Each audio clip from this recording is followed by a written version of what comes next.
Good evening.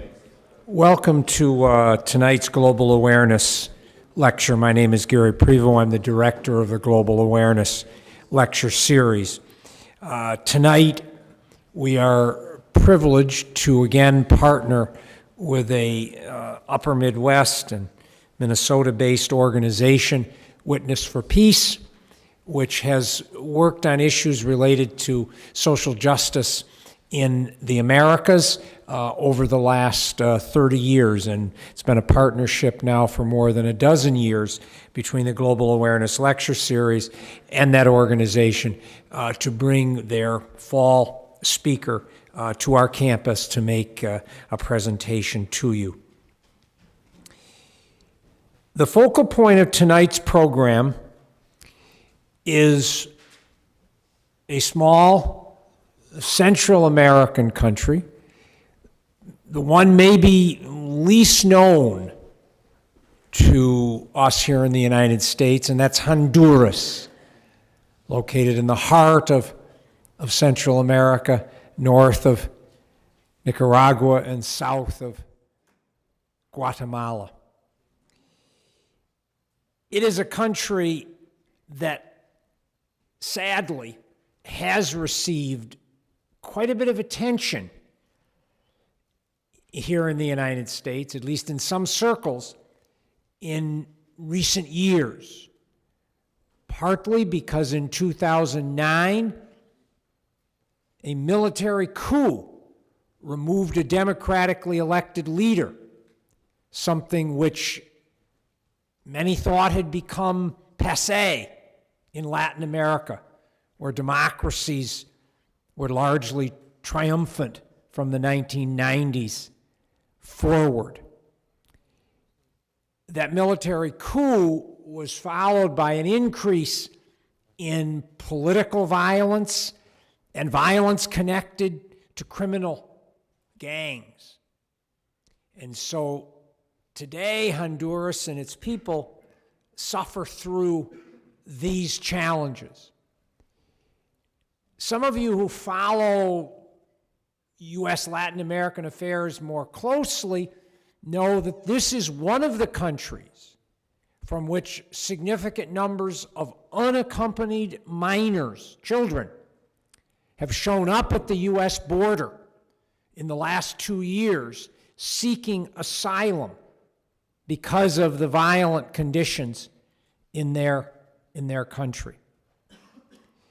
Tonight, we have the opportunity to hear a presentation from Martin Fernandez, who is the national coordinator of the Movement for Dignity and Justice, which seeks to expose and combat state violence and corruption, while it organizes communities in Honduras around the principles of self-determination, ecological sustainability, and collective resistance.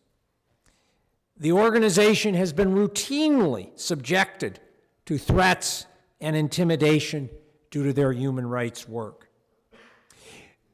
Martin will discuss this work in the context of Honduras today and how U.S. policies and security aid, as it is called, gone to the Honduran government contributes directly from his perspective to this ongoing crisis.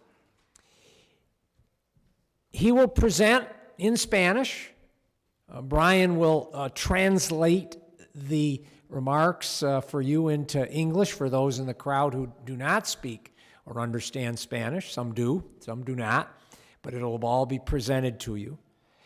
He will speak for about 45 minutes with translation, and at the end of that time, there will be an ample opportunity for you to ask your questions about things that he has spoken about. As with all Global Awareness lectures, our timetable is to end promptly by 8:45, just so you know, that's our timetable tonight. He'll present for about 45 minutes, which will leave us with about 30 minutes of time for questions. So please welcome, speaking on the fight against corruption and impunity in Honduras, justice for Berta and beyond, Martin Fernandez.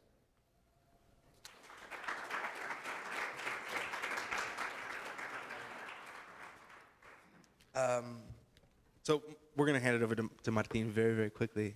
I just wanted to, for those of you who are new to Witness for Peace, just to say a little bit more about the work that Witness for Peace does, and again, why we'd be focusing on Honduras tonight. So Witness for Peace, as the professor mentioned, was founded during the Contra War in Nicaragua, wanting U.S. citizens to see firsthand the effects of U.S. military intervention. Our mission is to support peace, justice, and sustainable economies in Latin America and the Caribbean by changing U.S. policies and corporate practices. So there's a lot of ways to do justice work. Witness for Peace is focused specifically on using our influence and perhaps our obligation as U.S. citizens to follow our tax dollars, to monitor the behavior of our governments, and the behavior of U.S. corporate interests, specifically in Latin America and the Caribbean. We have offices in Cuba, in Colombia, in Mexico, in Honduras. So, okay, why Honduras? Again, as the professor mentioned, in 2009 there was a military coup. All the other countries in the hemisphere, part of the Organization of American States, denounced it as such. The United States was quick to usher in or to encourage elections later that year in 2009 as a way to legitimize or sort of concretize the post-coup regime. Hillary Clinton took some stuff out of her book. If you know anything about that, Martin might mention it. Her role when she was Secretary of State in sort of legitimizing and making irrelevant the fact that there was a military coup. In addition to that, I mean, Honduras has long been a friendly ally of the United States, dating back more than a century. This is both economic, political, and military interests. The term banana republic, derogatory as it is comes from the fact that U.S. banana companies, and practically owned either through military or political means, the economic makeup of the country. And of course we know about the 80s, the way Honduras was used as a geopolitical strategic point to launch counter-insurgency operations in both Nicaragua and El Salvador. Honduras was also in the 50s the launching point for a coup that overthrew a democratically elected leader in Guatemala. So the history is long, the intervention has been consistent, and today, and specifically since the 2009 coup, it is sort of, well, it's 21st century. We've gone 21st century with this. So it's by means of, yes, of military aid, it's by means of U.S. and transnational corporate interests in energy sourcing, whether that's African palm oil plantations, hydroelectric dams, open pit mining, the tourism sector, and then of course the good old, as always, straight up military training, military funding, military bases. Martin will speak a little bit more specifically on how that affects the role that, the work that he and his organization does. But there is good news. On June 15th of this year, there was legislation introduced in the House of Representatives called the Berta Cáceres Human Rights in Honduras Act. And it would cut all military aid to Honduras until the Honduran government improves or shows improvements in the human rights situation, including, not only, but including bringing the intellectual authors of the assassination of Berta Cáceres to justice. So with that, I just want to, Senator Franken, I'm not from Minnesota, I'm from Wisconsin, but we met with Senator Franken's office today, and they've expressed interest in supporting both the legislation in the House, but also hopefully sometime in the future circulating legislation in the Senate calling for the same end to military aid to Honduras. And he's anxious to publicly support the House initiative, but said that he wanted to hear from his constituents so that he wasn't just acting on his own. So while we're talking, I want to pass around this. If you want to sign in, sort of as on the Dear Franken letter, it says, "We are writing to ask you to make a public statement calling to immediately suspend all military aid to Honduras in the aftermath of the assassination of Berta Cáceres and ongoing state violence against the people of Honduras." If you wish to sign that, you can. There are some sheets here. And if you don't want to, if you keep flipping, there's just a regular sign-in sheet. So, Witness for Peace is a popular education organization. We try and be sort of the shortest bridge between social movements in Latin America and the US audience. It's a grassroots organization. And so Speakers Tours is a huge part of that ongoing education and awareness building. So without further ado, please welcome Martín Fernández. Ahí.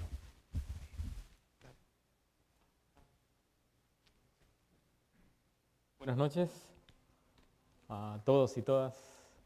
Gracias por ocupar un poco de tiempo para poder conocer parte de nuestro país y pues procurar hacer una cadena, digamos, necesaria de solidaridad y más allá de eso, de hermandad. So, good evening, everyone. Thank you for having me. Thanks for taking time out of your days to be here, to be able to get to know a little bit more about my country, and also to sort of seek, I think, a necessary, or build a necessary chain of solidarity, or beyond that, brotherhood or sisterhood. Pues lo señalaba el padre en su presentación, que Honduras es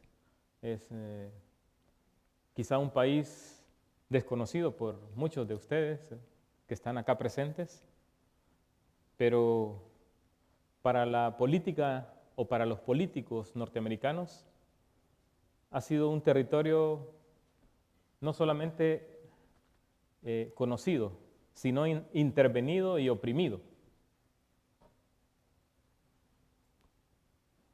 So the professor, as he pointed out, perhaps for many of you, Honduras is probably the least known country in Latin America. However, for U.S. politicians, it's quite well known. And not only is it known, it's been a country highly intervened upon and seriously oppressed.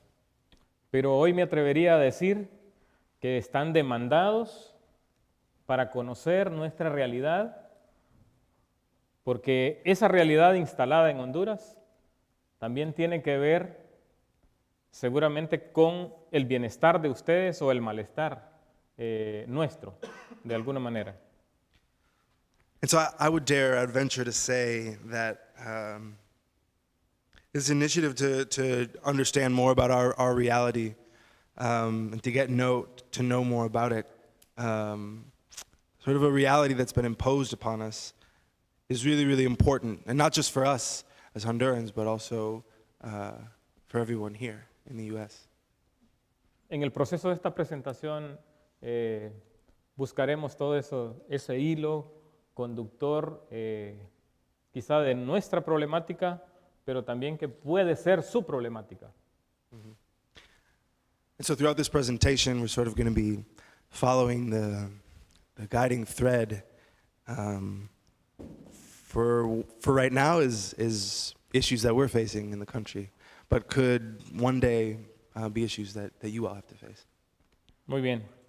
En la pantalla tenemos ahí la imagen de Berta Cáceres, porque parte de esta gira pues es para buscar justicia para Berta Cáceres, pero también ir más allá, digamos, del círculo o del centro de impunidad que está viviendo nuestro país. Y de fondo tenemos una pregunta que quizás sea para los hondureños, pero también como el contexto no solo es para nosotros, sino también para ustedes, preguntamos si estamos avanzando o retrocedemos en democracia.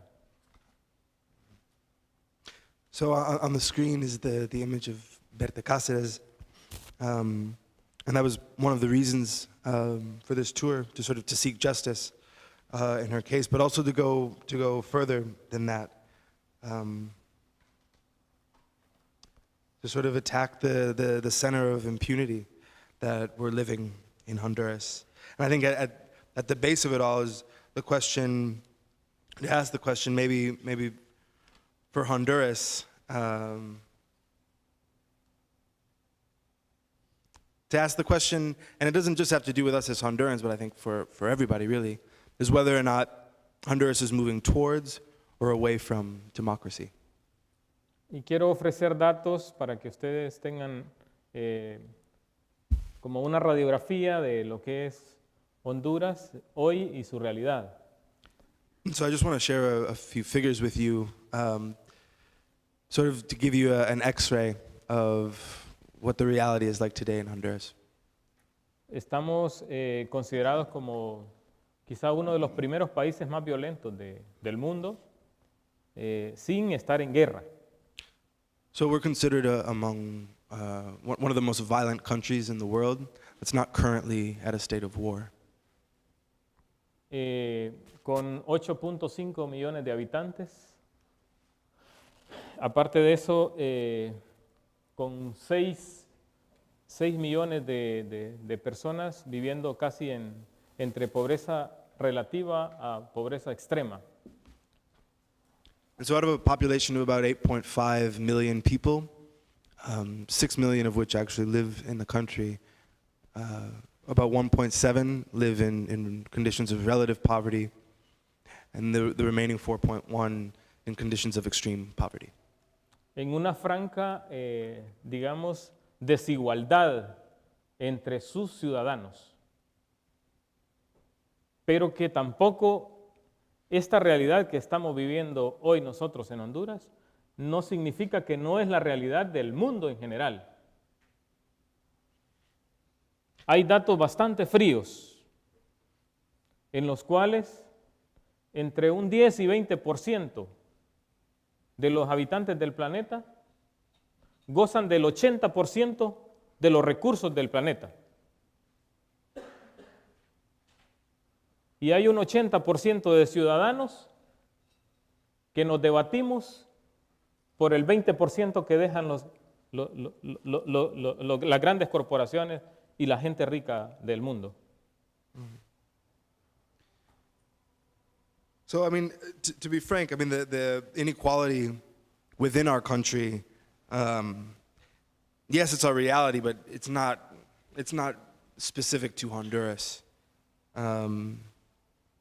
I mean, there are some pretty cold facts in which 10 to 20% of the world's citizens enjoy roughly 80% of the world's wealth and resources, while the remaining 80%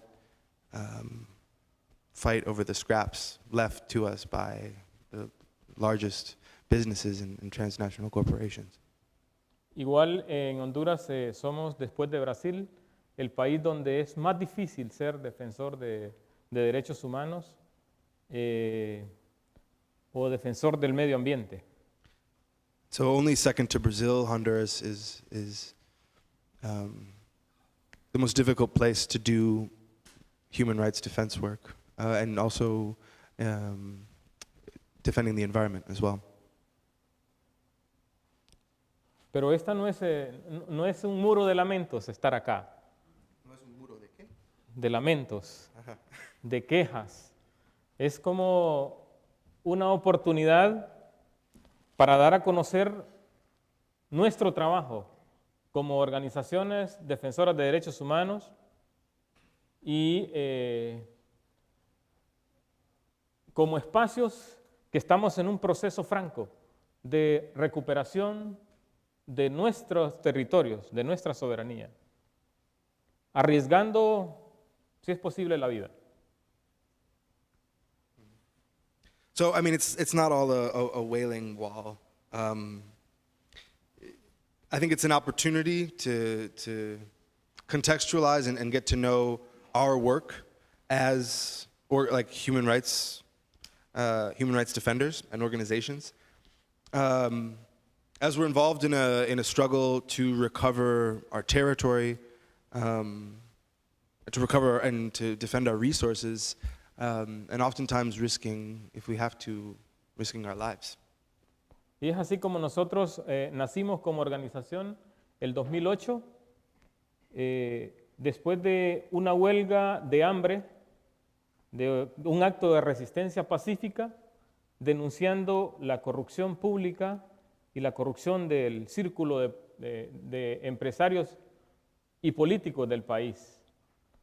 Y nos enmarcamos en una lucha, digamos, frontal contra la corrupción pública. And so as an organization, we were born back in 2008 after a hunger strike for 38 days. That was an act of peaceful resistance, denouncing public corruption and sort of the tight elite circle of businessmen and politicians. And so it was a sort of a full frontal attack to expose corruption in the country. Y tan solo con un año de nacimiento, el 2009, surge el golpe de Estado en Honduras. Y esto provocó que nuestra organización entrara en un proceso urgente de defensa de derechos humanos por todas las violaciones, las detenciones ilegales que provocó el golpe de Estado. Detenciones de mujeres y hombres en cárceles ilegales, mujeres violadas por policías en los procesos de detención. Y así pues nos enmarcamos en ese proceso necesario de hacer un trabajo de defensoría voluntaria. So after only a year of being an organization, the coup took place. And this sort of forced us, our organization, to enter sort of into an urgent process of human rights defense work, given the tremendous amount of people who were illegally detained during that period. So it was a lot of men and a lot of women who were shipped off to clandestine prisons, improvised prisons. And a lot of the women were routinely sexually violated while under detention. And so we found ourselves in sort of a necessary position to get involved in human rights defense work from the legal side. All volunteer, I should add. Igual el golpe de Estado no solamente era el golpe porque no se quería un presidente. El golpe tenía razones de ser para la clase política empresarial y para las transnacionales dedicadas a los procesos extractivistas. Y es así en ese marco que nosotros, ante el proceso ilegal de nuestros recursos, para el caso, nuestros ríos, decidimos hacer un trabajo organizado en las comunidades indígenas que estaban resultando seriamente afectadas, pero también en las comunidades no determinadas como indígenas. And so, I mean, the coup didn't take place just because we didn't like a president. There were reasons for it. To defend the interests of the political class, the business, the corporate class, and transnational interests, all dedicated to this extractive development. And so facing this illegal process whereby our resources sold off, our rivers, we started to do organizing work in indigenous communities most affected by these kind of projects, and also grassroots work in communities that are not classified or are not identified as indigenous. Y ese proceso tan difícil para el caso es el que nos ha dejado sin Berta Cáceres, por defender su pueblo, por defender la soberanía de los territorios lencas. Pero quiero decir que el caso de Berta Cáceres no es único. Hay un proceso histórico de muerte instalado a los liderazgos indígenas en nuestro país. Solo que Berta tuvo esa, digamos, hidalguía de poder sobresalir. Hidalguía. No sabes. Ese valor. Sí. De poder colocarse por, digamos, trascender las fronteras hondureñas, por todo el trabajo de defensa de sus territorios, pero también entendida ella en un concepto que no debía quedarse solo en el territorio, sino en un proceso articulador de todos los pueblos del mundo.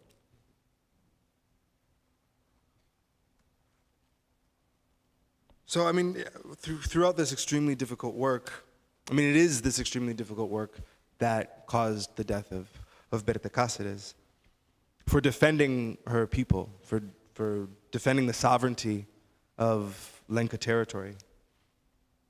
It's important to note, I mean, she's not the only one.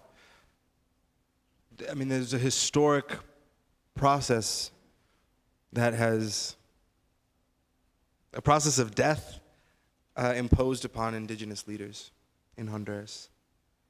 And so it's true that Berta had the courage and the bravery and transcended the borders of Honduras. In defending her territory, but understanding it as a concept that wasn't limited just to her community, but rather that it had to do with the communities all over the planet.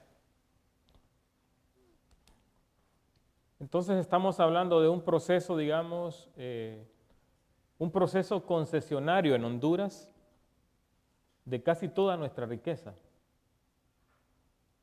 Pero hoy trataremos de involucrar cómo se insertan esos procesos de corrupción.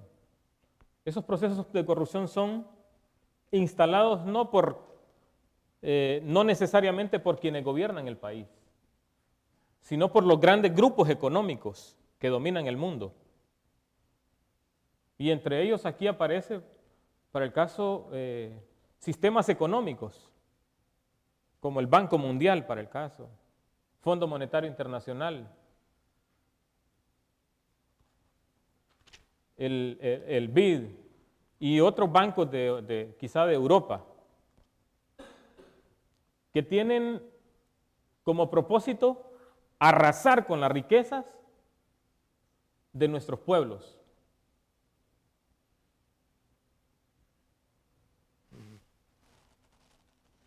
So, I mean, we're talking about a process of concessioning off land.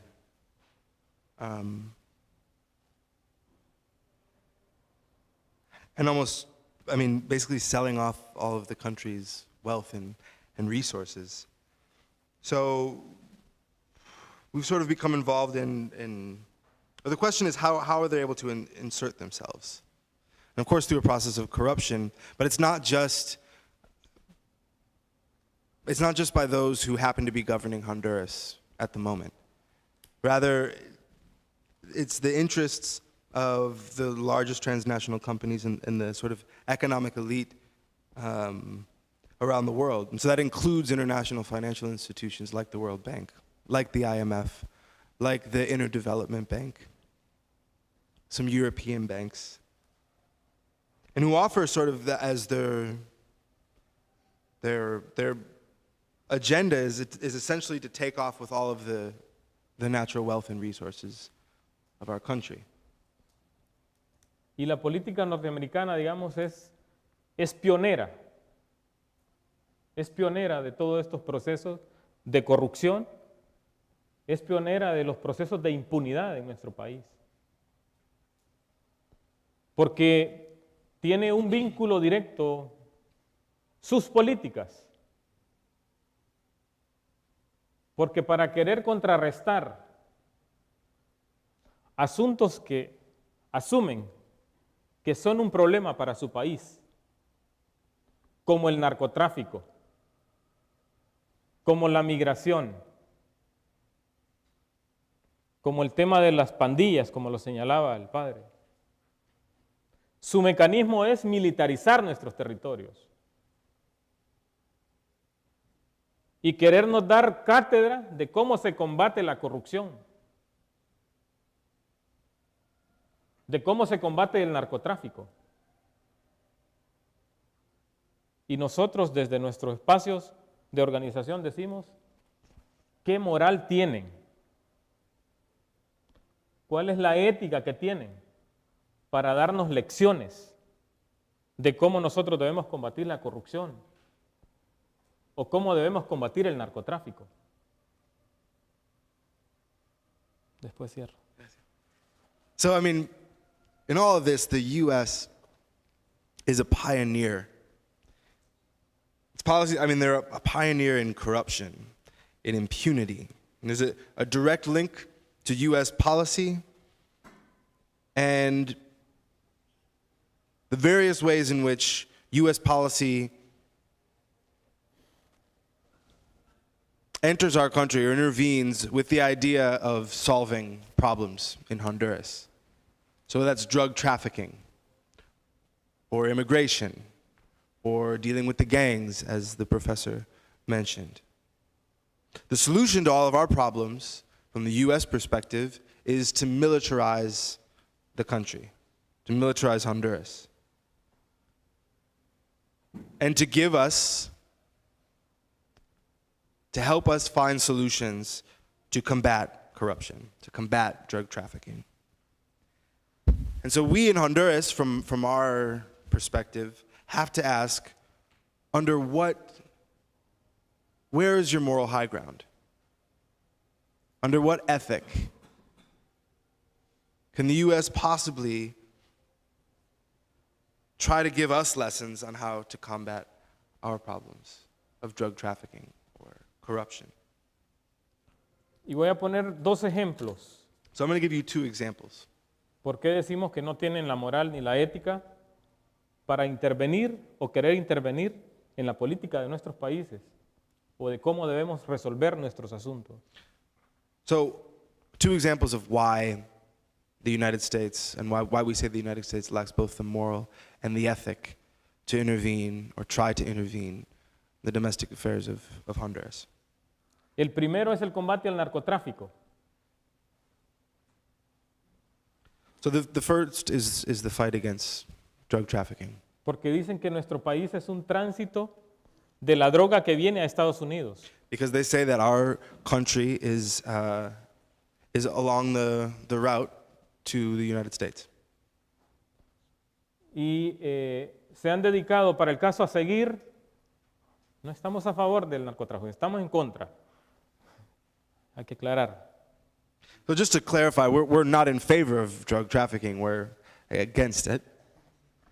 Pero se han dedicado para el caso a perseguir los narcotraficantes en Honduras, también igual aquí en México, con el Chapo Sinaloa, con el Chapo de Guzmán.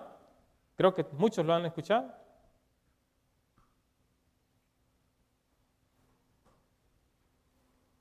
Pero me pregunto, ¿acaso en Estados Unidos no hay Chapo Guzmanes? ¿Quién distribuye la droga que viene de nuestros países acá? ¿Por qué se pretende castigar a los de allá y no encontrar o buscar los culpables acá? So the U.S. is dedicated to pursuing narco traffickers in Honduras, pursuing them in Mexico. I'm sure you've all heard about Chapo Guzman. So the question I have is aren't there Chapo Guzmans in the U.S.? I mean, who's distributing the drugs here? And why is it that the U.S. intends to pursue and prosecute the Chapo Guzmans of Honduras and seemingly not here? Desde el tema de corrupción para el caso, el tema que está de moda ahorita en Estados Unidos, los debates, Hillary Trump. sin estar haciendo campaña a favor de Hillary. Pero Trump dijo que tenía 15 años de no pagar, de estar evadiendo el fisco. ¿Por qué no se combate la corrupción acá también? Eso es corrupción.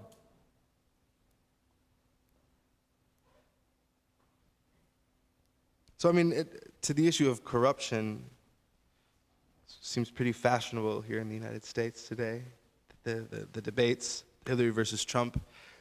I'm not campaigning for Hillary, but Donald Trump has not paid income taxes in how many years? Isn't that corruption? What are they doing about that? En nombre de esos males, a nosotros nos instalan bases militares, nos instalan intervención militar, nos instalan incluso aparatos de justicia, porque tienen una intervención en nuestros países. Pero nosotros preguntamos, así de manera simple, ¿quién está resultando engañado? Porque los procesos de ayuda que van de Estados Unidos a nuestros países, si tuvieran el impacto como son planteados en documentos, nosotros no estaríamos en las condiciones en que estamos hoy. Y decimos, entonces, a nosotros nos generan problemas serios, pero es posible que al pueblo norteamericano le estén robando sus recursos, apoyando ayudas, dando ayudas para el caso, que no tienen ningún resultado.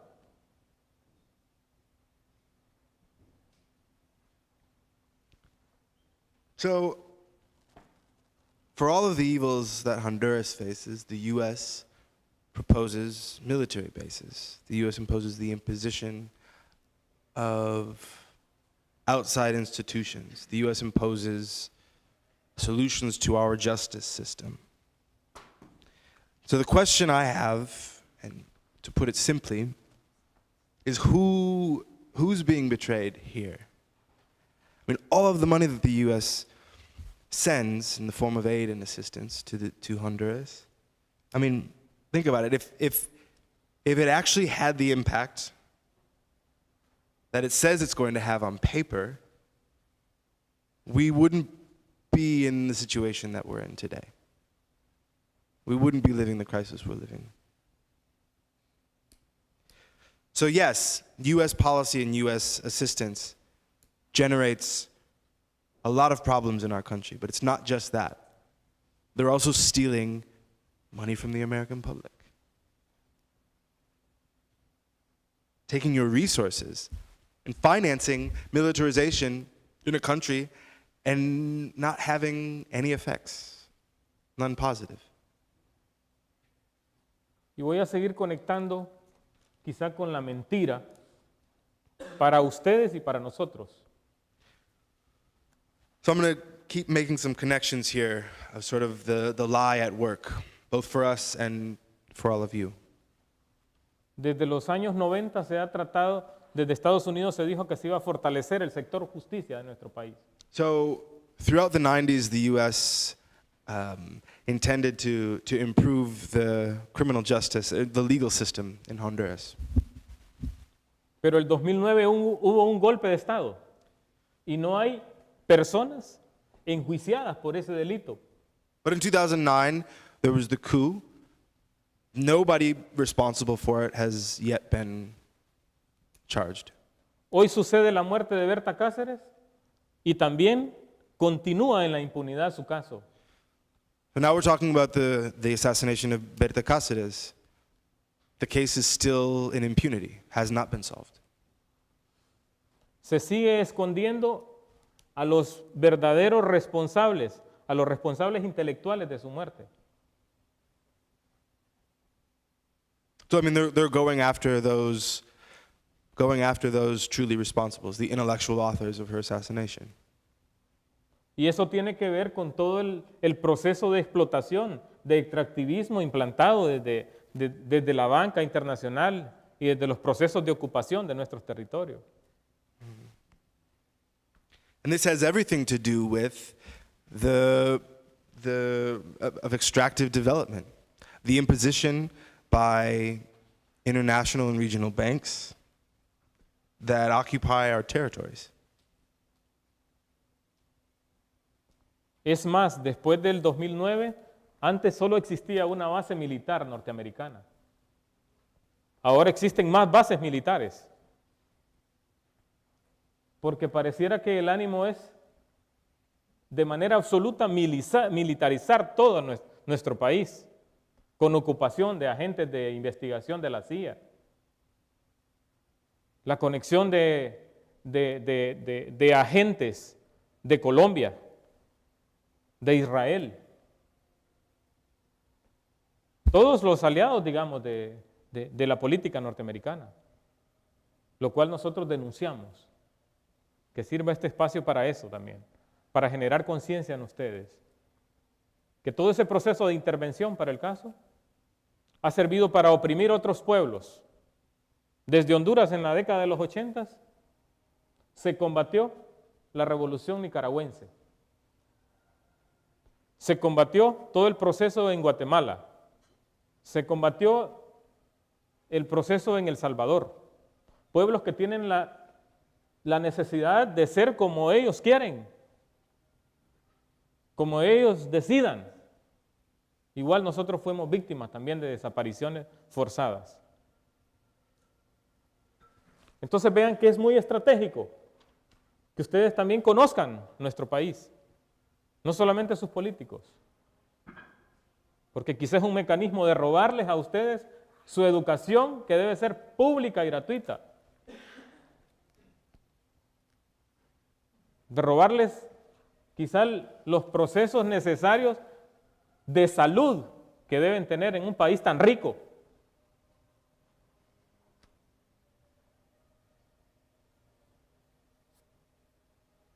Pero la inversión es estar financiando guerras, en vez de estar financiando su educación, sus condiciones laborales. Por eso es el llamado, para que pensemos más allá de este espacio y que veamos el mundo como tal.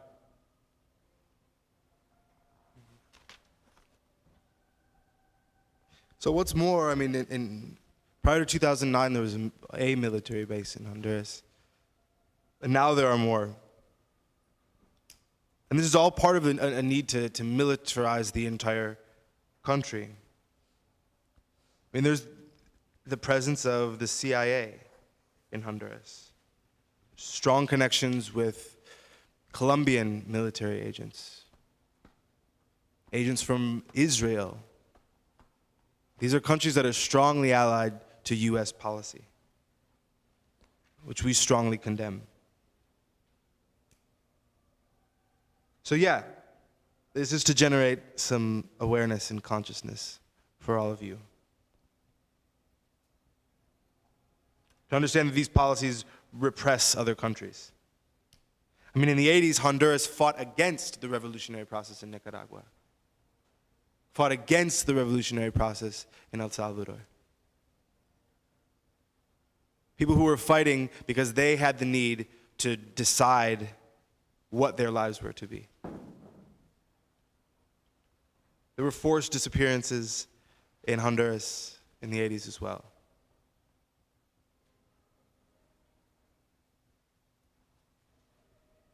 So they're not just stealing from us.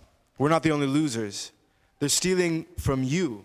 They're robbing you of an education which should be public, which should be free. They're robbing you of a need, better access to health care.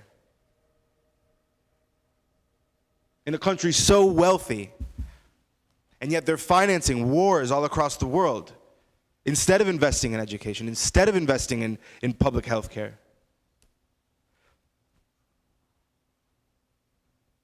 So that's why we're here, to think beyond just this room.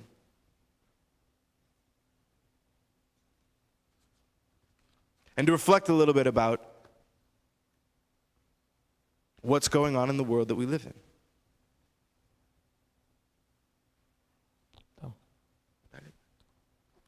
Entonces, se me ocurre preguntar algo. It occurred to me to ask you all something. ¿A qué precio se seguirá pagando el mantener esta mentira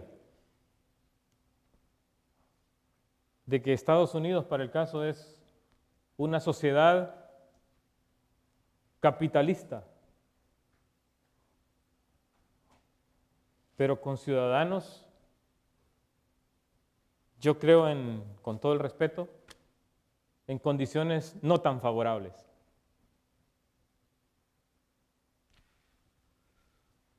So the question is, how much is the U.S. willing to continue paying to maintain the lie that the U.S.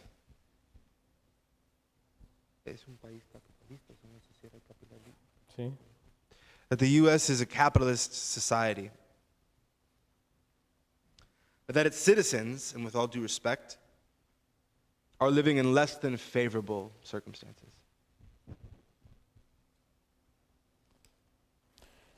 Pero bueno, vamos a hablar de nuestra gira. But good, Ya para terminar, we're going to continue with our tour. I think we're almost out of time. tenemos como 10 minutos todavía, pero No, como no. Bueno, yo para preguntas sí yo valoré el reloj. Pero bueno, sigamos. Vamos a hacer vamos a reflexionar sobre la razón de esta gira. So I just wanted to speak briefly about sort of the reasons behind this speaker's tour. Unos minutos, padre. Sí, pues quiero agradecer ante ustedes de manera pública a la Acción Permanente por la Paz. So first off, I'd like to thank in a public way before all of you here the work of Witness for Peace. Y a ustedes por abrir las puertas para conocer, para poder encontrarnos. And to all of you for opening up your doors to allow us in here to be able to connect with one another. Pero la razón de esta gira fundamentalmente es que el pueblo norteamericano reflexione, el pueblo en sí, en torno a su realidad, pero también en torno a nuestra realidad y en torno al papel que hacen los políticos o las malas políticas, y que empecemos a construir un solo lazo como sociedades. Porque si no, yo digo, la mala distribución de la riqueza en el mundo la han instalado los políticos. Y es posible que si le seguimos dejando el papel a los políticos, van a acabar con nosotros todos.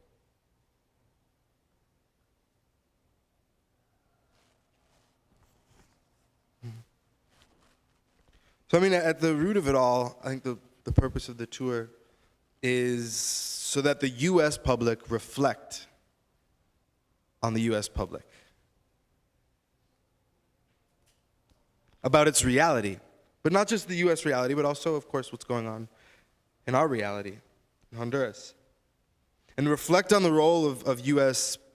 politics, U.S. policies, and begin to weave a single thread of solidarity. Because I think if we don't, look, the unequal distribution of wealth in the world is due to our current political system, policies, politicians. So if we don't confront it, and if we don't put an end to it, it will put an end to us. Y lo último es que estamos también en ese proceso de agradecimiento, digamos, porque aquí se está haciendo un esfuerzo importante para la promulgación de la ley Berta Cáceres, que seguramente va a ser muy valioso para evitar que recursos de ustedes sigan creando más problemas en nuestro país a través de esos procesos de militarización que he estado señalando. Y hacerles el llamado a que construyamos la lucha, pero sobre todo la solidaridad. Muchas gracias.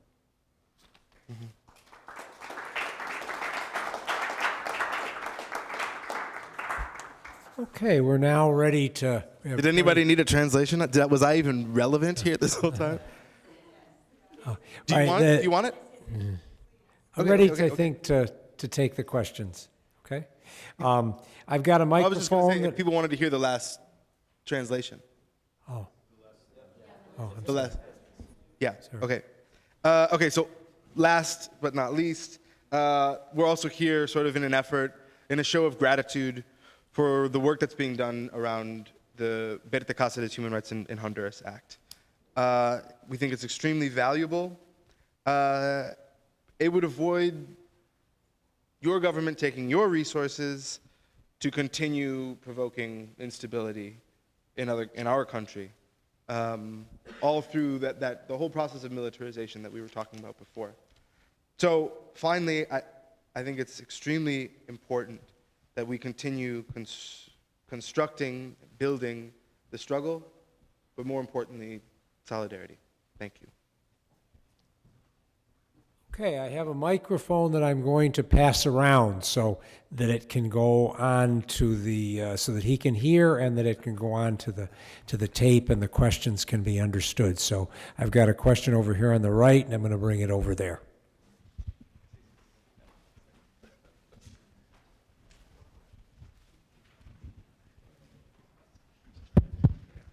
Hello, gracias and thank you. I don't speak Spanish, but I just want to say, I suppose, looking at it from the U.S. policy standpoint, what should we, as future potential policymakers in this room, do to, I guess, make changes if we are looking at it as a problem of military support? Is there some other policy route that we can follow to make changes, or should we kind of just leave Honduras and let you do your thing?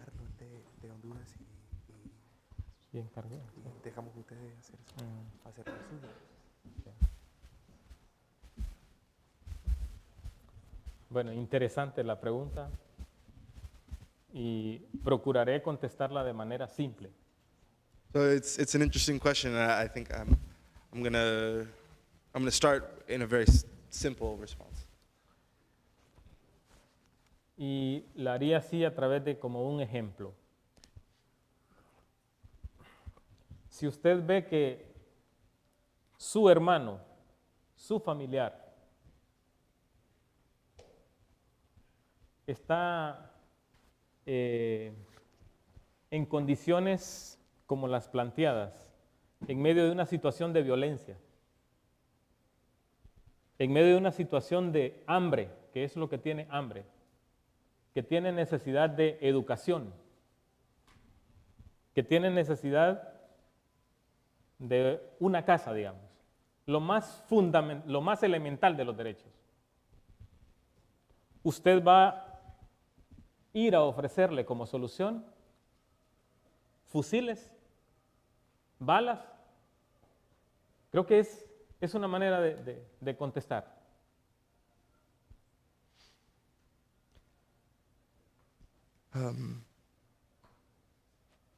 So if you were to see your brother or a family experiencing the conditions that we talked about earlier, so living in the middle of a situation of violence, like we talked about, living in conditions of hunger, which is what poverty causes, that a person or a family who needs education, who needs a house, who needs housing, and the most basic and fundamental of human rights, is the solution that you'd pursue to offer that person or that family weapons, bullets? I think that's a way to begin answering that question. Pero él preguntó específicamente sobre Sí, que si se van a quedar. entonces, pero aparte de ayuda militar, Ujú. ¿cuáles serían otro tipo de ayuda? Bien. En nuestro país, para el caso nosotros hacemos trabajo como organizaciones en defensa de bienes naturales, para el caso queriendo contrarrestar los megaproyectos, digamos, que causan un impacto muy fuerte, negativo en el ambiente y también generan un proceso de división en las comunidades. So, I mean, our work as an organization, and there are others, are doing the work of defending natural resources, trying to counter the large mega projects that, in addition to having a tremendously negative environmental impact, also cause divisions within communities themselves. Entonces pensamos en proyectos comunitarios sostenibles para el caso. So we're thinking about sustainable community projects. Pero eso es desde la perspectiva quizá de nuestra organización. But that's from the perspective of our organization. Pero la muerte de Berta Cáceres, para el caso, obedece a un irrespeto a su cosmovisión. Porque para ellos es más importante tener el río y no tener energía eléctrica. So in the death of Berta Cáceres, for example, it reveals a serious disrespect for the worldview, for the cosmovision of her and her people. They would much rather have their river than to have a hydroelectric dam. Entonces podría ser ese también una manera de responder y decir que si no se va hasta ahora la ayuda que se está dando en Honduras por parte de Estados Unidos, lo que causa es malestar. Causa, digamos, un ambiente de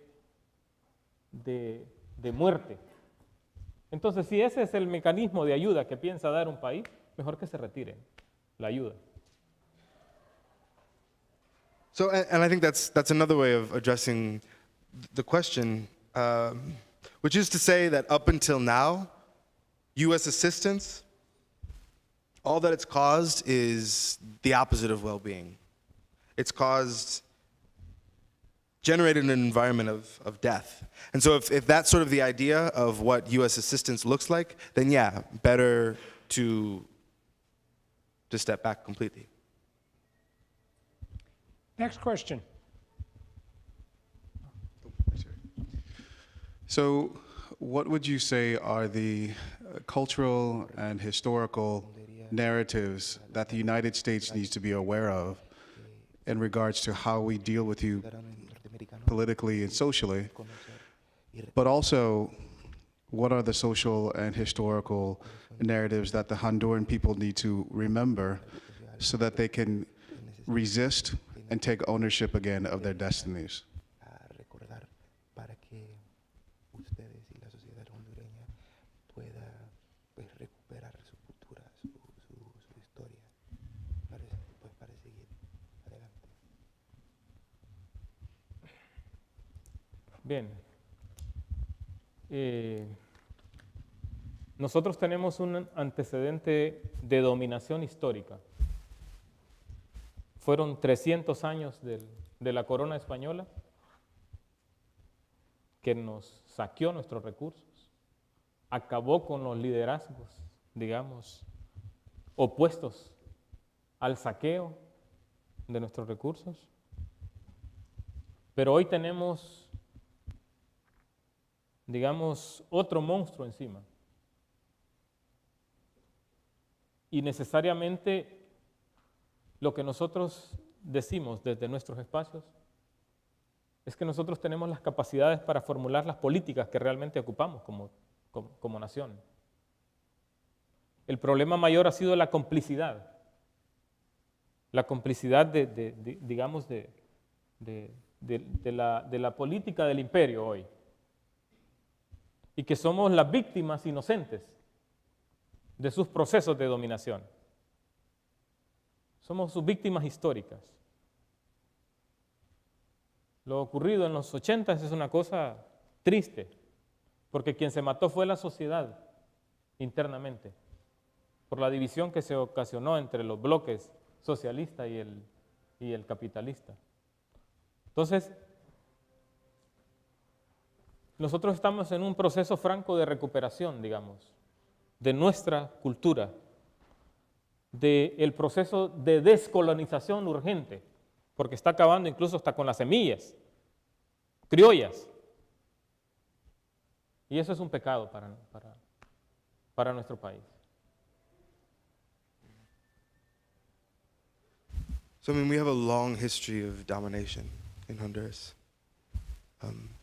300 years under Spanish colonial rule, 300 years where they plundered our resources, killed off our leaders. And today we're living under a different kind of monster.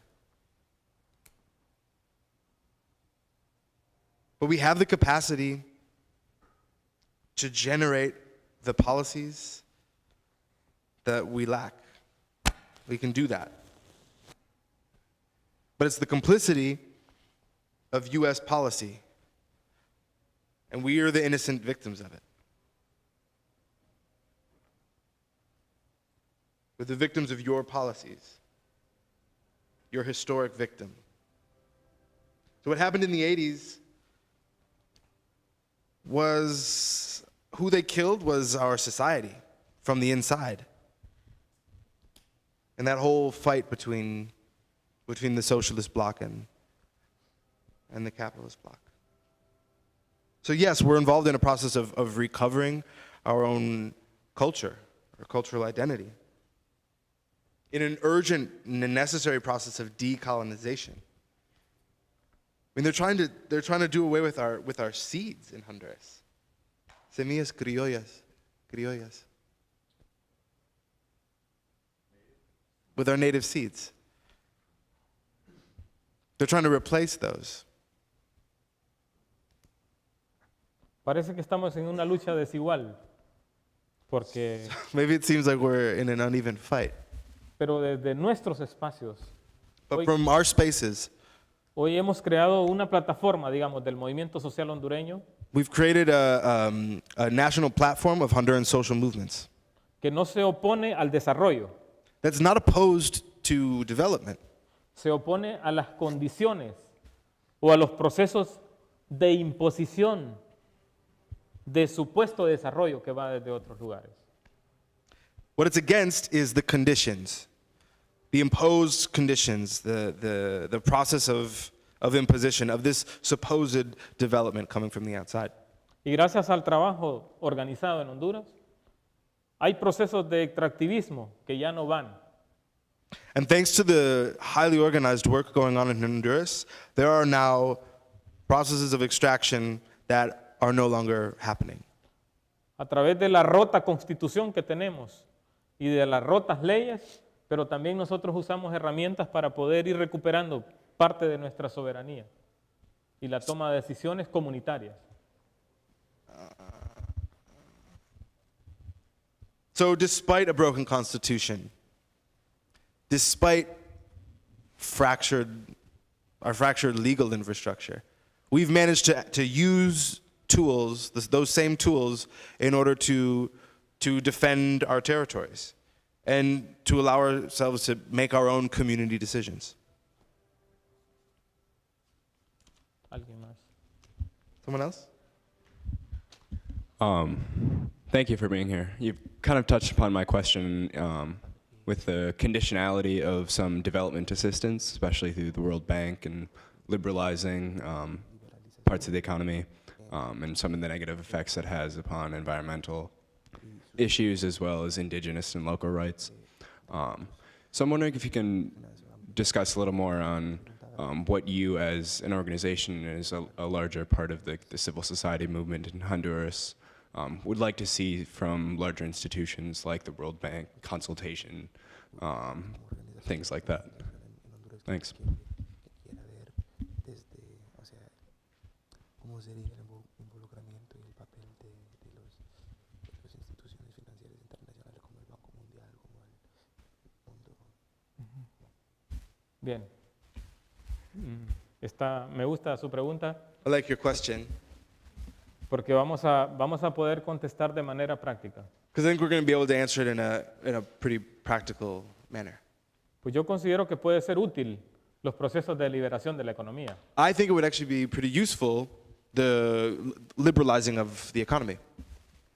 Pero es que los procesos de liberalización digamos, no necesariamente tienen que ver con el despojo, digamos, visto desde nuestras perspectivas. So it's just that these processes of opening the economy or liberalizing the economy, they don't necessarily have to mean the displacement of people. I mean, as we see it at least. Yo creo que es necesario construir una visión distinta de qué es una visión o darle los retoques, podríamos decir nosotros así en buen catracho. Pues si no se ajusta, ajustarla a las condiciones. Porque el problema es que estos procesos solo pretenden hacer más rico al que ya está rico. Y nosotros pensamos en una dinámica distinta. Pero sí condenamos para el caso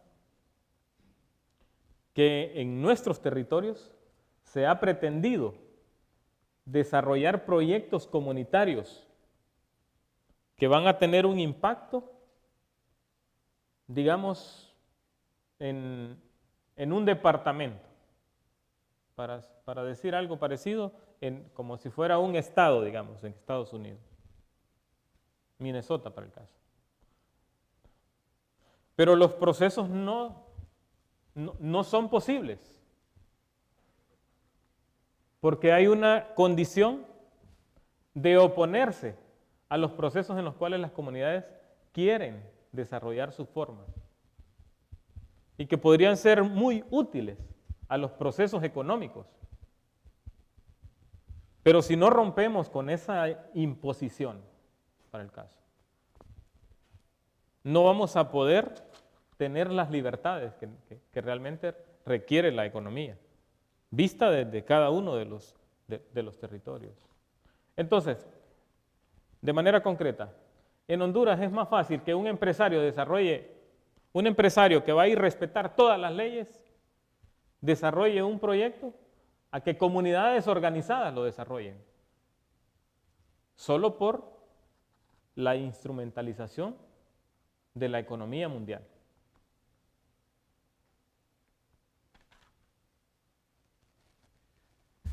So I think it's necessary that we create a vision, have a vision in mind. I mean, as we say in Honduras, if it's unjust, adjust it.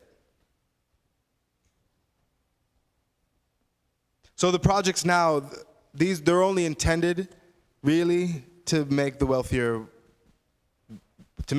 wealthier. And that's something, of course, we strongly condemn. That in our territories, we've tried to develop projects, community projects that would have an impact for an entire department. Or, I mean, if it was the US, it would be an entire state, Minnesota, for example. They weren't possible, however, because of conditions that oppose exactly those types of community-based decision-making processes and projects. And those types of projects could be super useful economically for Honduras. So I mean, if we don't break with the current economic system, Hondurans won't have the freedoms to participate in a liberalized economy. Y concluyo diciendo... Va, va.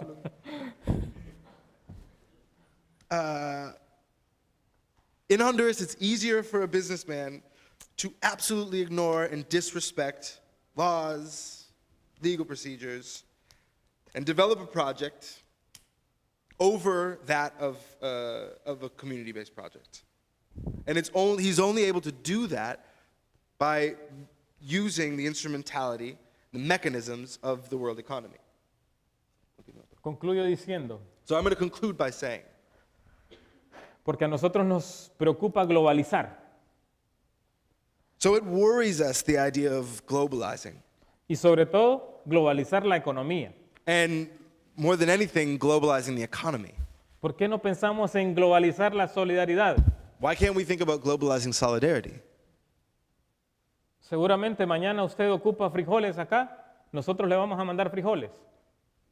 Right? So tomorrow you're going to be missing out on your beans. We in Honduras, we're going to send you some beans. Y si nosotros ocupamos maíz, ustedes nos pueden mandar maíz. ¿Qué tan distante es el mundo? And if you're lacking corn, why can't we send you corn? The world is much smaller today. Time for one more question. No más. Come back here. Ahí.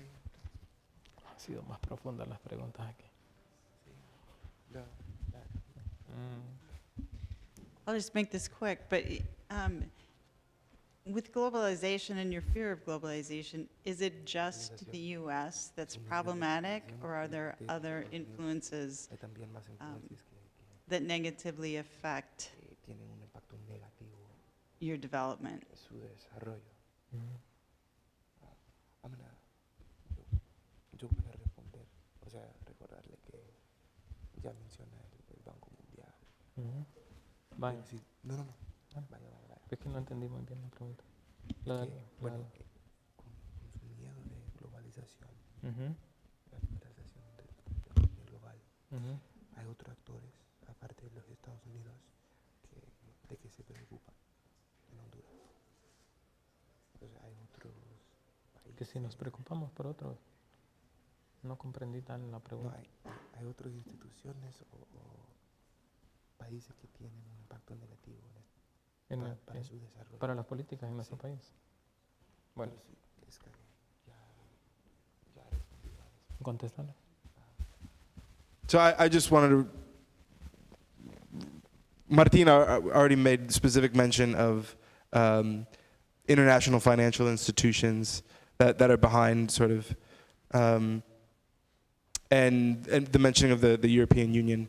So I'm not sure how much he wants to go more into it, but or if you wanted to frame your question differently. Okay.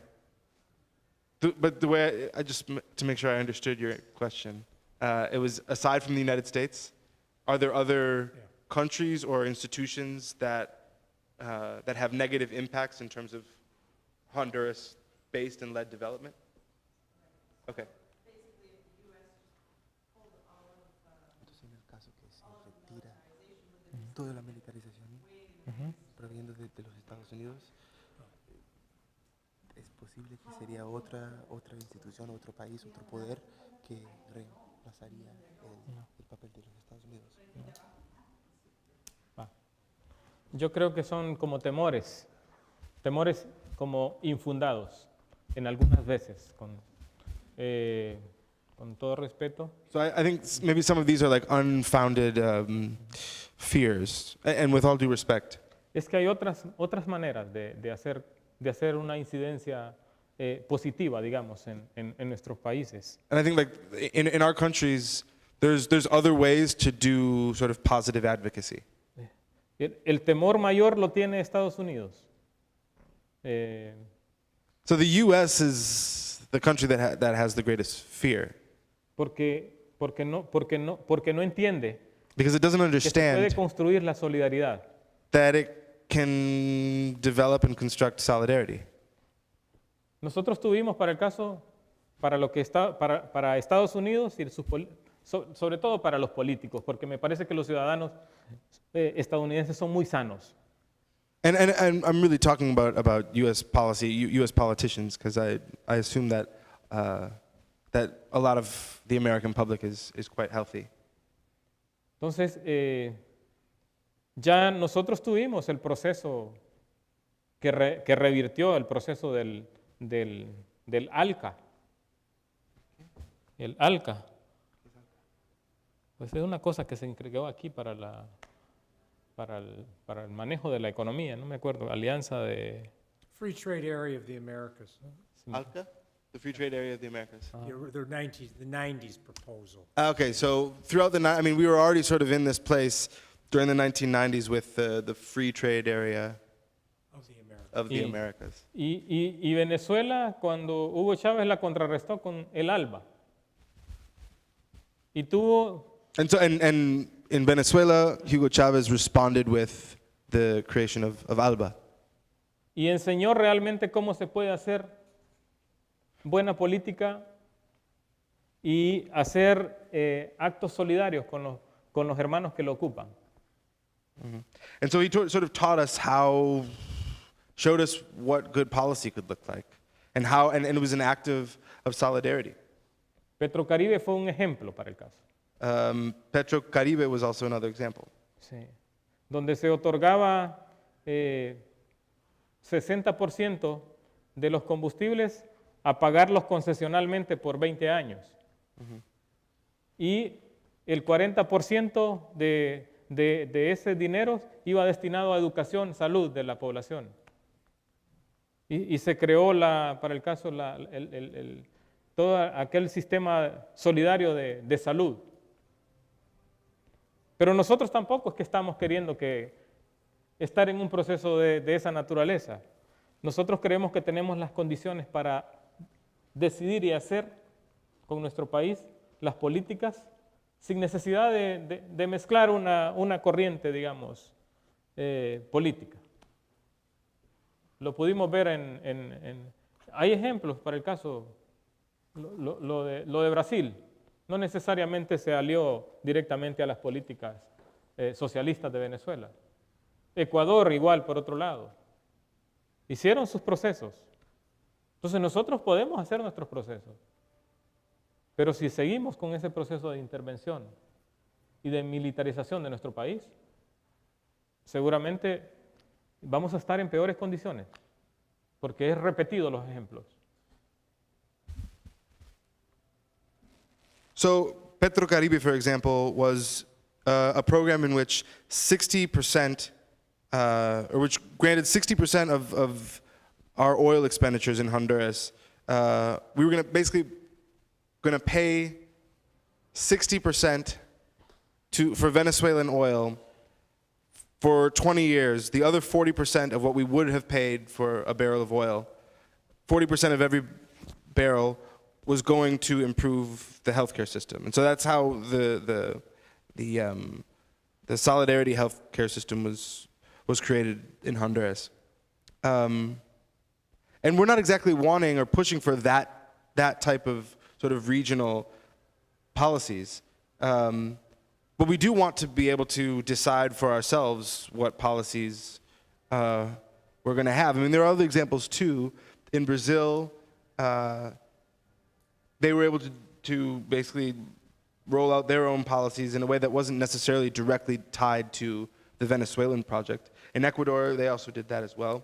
So there are precedents for it, and we, of course, can do it too, but not, of course, if militarization and intervention continues in Honduras. In fact, I mean, that'll only make the situation much worse.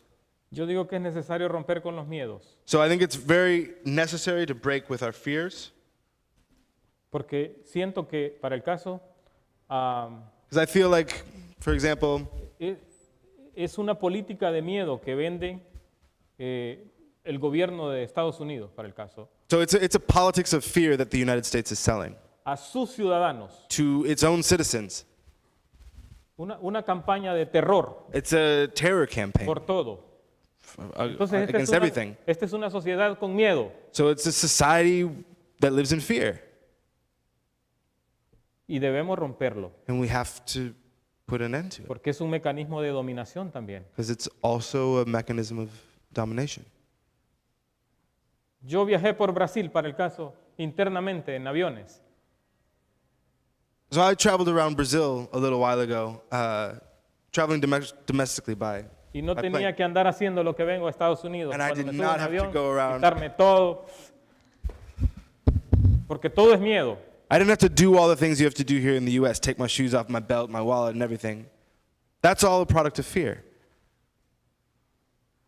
Pero claro, porque de aquí se está financiando muchas guerras. But yeah, because from here, you're financing a lot of wars. Entonces se ve hasta el propio ciudadano como enemigo. So you see even your own citizens as the enemy. Es tiempo de construir paz. It's about time we construct some peace.